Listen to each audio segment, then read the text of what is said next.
तो हेलो मोर प्रियर पिला माने तो समस्त को यहाँ गोटे मैजिक भाया लगुव किंतु सतरे यहाँ गोटे मैजिक नुहे या पछरे अच्छी साइंस। तो ये साइंस को जानापी हेले तुम मानू ये वीडियो को पूरा देखा पड़ो। तापाई आमको तीनोटी अलग अलग पात्र नवाक पड़ो। तो पिला माने तमे इथानल विषय समस्ते जानिथिबो यार कौन सी रंग न थाए एवं यार नेचर होची एटा होची अल्कोहलिक। अल्कोहलिक माने कौन ये निजे जले एवं ता भितर समस्त को मिसाई पारे। तो देख पिला माने ए इथानल को आमे एबे जालिबा। एई इथानल को जालिला परे देखो यह जलुची किंतु खाली आखिरे हमको देखा जाऊ नाही। तो एई जलुथिबा इथानल को आमे लाइट ऑफ करके देखिले एमिति सुंदर भाबरे नील कलर रश्मि देखा जाए।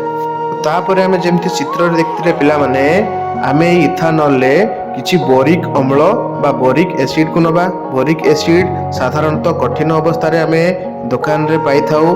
तो एई बोरिक एसिड आमे इथानल ले गोळेई तापर याको जळे देखिबा कोन होउछि। देखो पिला माने अति सुंदर भाबरे यह नील रु सबुज कलर रे जळुछि। कहीं ना बोरिक एसिड रे अच्छी बोरन और ये बोरन जेते बेले अग्नि संस्पर्श रे आसे यह सबुज रंग देखाई थाए। तो यह को सब पिला माने ट्राए भी कले एवं तीन प्रकार एठी जळेगी से माने देखिले केवल इथानल टी नील कलर जळुछि। जदि इथानल आमे अलगा लवण मिसाउचे ताहले गोल्डन आउ इथानल जदि बोरिक अम्ल को आमे मिसाउचे ताहले अति सुंदर सबुज कलर अग्नि हमको देखा जाए।